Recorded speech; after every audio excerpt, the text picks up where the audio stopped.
धमाल franchise की next बवाल movie धमाल 4 आज थिएटर्स के अंदर रिलीज हो गई। मेरी भारी भरकम आवाज कैसी लगी? नहीं, मैं और थोड़ा भारी बना सकता हूँ उसको। बकरी पेल रहा हूँ यार, क्योंकि इस मूवी ने भी यही किया है। 2.5 घंटे थिएटर में बिताने के बाद जब मैं घर आ रहा था, अभी मैं यहाँ पर खड़ा होकर सोच रहा था कि कहाँ से चालू करूँ, कहाँ पर खत्म किया जाए इसका रिव्यू, तो मेरा दिमाग काम करना बंद कर गया, क्योंकि it's the same old story again and again and again. तो इसीलिए आपको सस्पेंस में लटकाने से अच्छा मैं कंक्लूजन पहले ही बता देता हूँ। ये एक स्लैपस्टिक कॉमेडी मूवी है जिसके अंदर चीजें एक के बाद एक ओवर एग्जैजरेट करके बताई जाएंगी। और देखो, ब्रेन रॉट स्लैपस्टिक कॉमेडी बोलकर आप इसको थोड़ी ढील दे सकते हो कि चलो यार बकरी कर रहे हैं, लेकिन एटलीस्ट थोड़ा बहुत मजा तो आ रहा है। बट एक चीज की छूट हम लोग बिल्कुल भी नहीं दे सकते कि जो पॉपुलर मीडिया है उसी को वापस से यूज किया जाए। एग्जांपल के लिए ऐसे ऐसे साउंड इफेक्ट जो आपने रील पे देख देख के एकदम खाक छान लिए, वो मैं मूवी के अंदर देख रहा हूँ। जापानीज वाला वो जो नहीं यो नहीं एडिटर आप प्ले कर देना यार।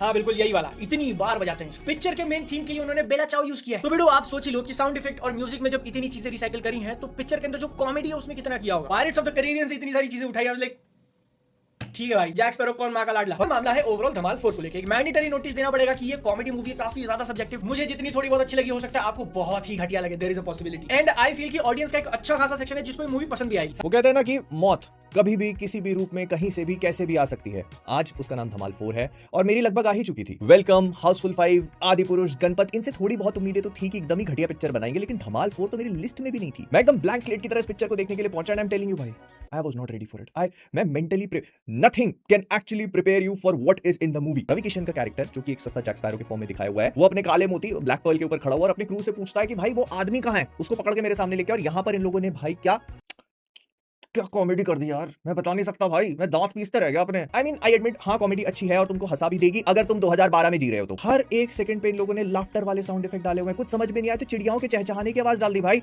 बीबी की वाइन्स का ओ नो डाला हुआ है, ओ नो। तुम समझ लेना किस तरह की मूवी है। अगर हाउसफुल 5 और वेलकम 3 गटर है तो ये पिक्चर उसमें तैरने वाला लेंडा है, ठीक है। I can not explain it any more than this. Okay भाई लोग, तो मैंने देखी धमाल 4। मैं क्यों देखने गया था मुझे खुद नहीं पता, पर फिर भी मैंने देखा। कभी आपने सोचा है कि आप अपनी लाइफ के साथ क्या कर रहे हो? Is it going in any direction और नॉट? ये ठीक ऐसी फीलिंग आई मुझे धमाल मूवी देखने के बाद। एंड टू बी फ्रैंक, अगर ये मेन स्ट्रीम सिनेमा कहलाता है इंडिया में, तो मैं इसका पार्ट बिल्कुल भी नहीं होना चाहूँगा, क्योंकि this is pathetic. Dhamaal is something जो कि इतनी डम डाउन है कि मैं रेकमेंड ऐसे भी नहीं करूँगा कि आप सिर्फ ऐसे लाइक फालतू में देख लो, क्योंकि फालतू में भी देखने के लिए इससे कई अच्छी सारी चीज़ें हैं। Even if you want to watch a brain dead comedy also. मैं कुछ बोलना भी ज़्यादा नहीं चाहता। इट्स अ बैड मूवी भाई। जो इसकी चमक धमक प्रेजेंट की है उन्होंने, नहीं इट्स वेरी बैड। हाँ, और मैं थक गया हूँ भाई, like so disappointed and everything.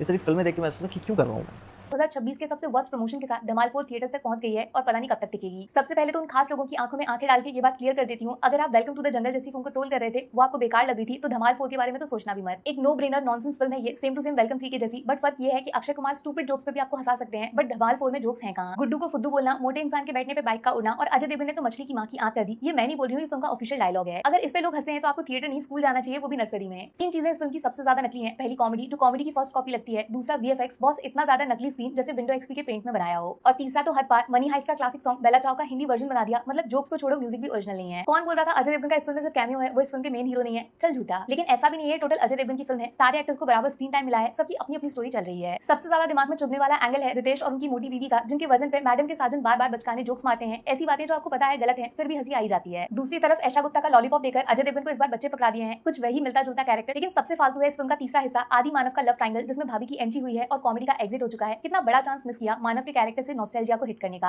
ये एकदम सही शब्द है, नॉस्टैल्जिया। पार्ट 1 की पुरानी यादों को बेचने की कोशिश की गई है इस फिल्म में। कम से कम 10-12 डायलॉग्स ऐसे हैं जिसमें धमाल का नाम बार बार लिया गया है। आज धमाल 4 देखी मैंने, तो क्या करते हैं रिव्यू। धमाल, वेलकम, हाउसफुल जैसी कॉमेडी फ्रेंचाइजी मूवीज में जहां लॉजिक वॉजिक काम नहीं करता, जो based on nonsense comic situation पर बेस्ड होती है, वही वो मूवीज बहुत ज्यादा रिलाई करती है उसके डायलॉग्स, उसके writings, character presentation and situational comic scenes पर। लेकिन भाई यहां पता है हमको कि हाँ नहीं लगाना है लॉजिक, लेकिन हंसी तो आए भाई। पूरे 2.5 घंटे की मूवी में जितना ट्रेलर में दिखाया था बस उतना ही कॉमेडी था। वेलकम 3 का ट्रेलर जहां ठीक ठाक था, वहां मूवी थोड़ी बहुत अच्छी निकल गई। धमाल 4 का ट्रेलर जहां उन्होंने बढ़िया काटा था, वहां पिक्चर, क्या वर्ड यूज करूं मैं, वाहियात, एकदम वाहियात। जावेद जाफरी और अरशद वारसी का कैरेक्टर छोड़ दिया जाए ना, तो हर कोई एक्स्ट्रा करने की ही कोशिश कर रहा है। रितेश भाई का फोर्स्ड बिहारी एक्सेंट यार, हर बात में बे बे बे।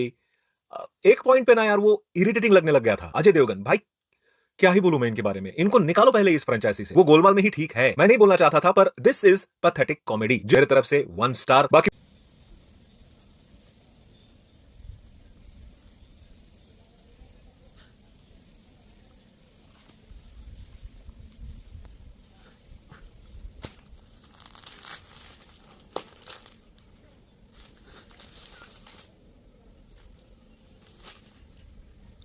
चल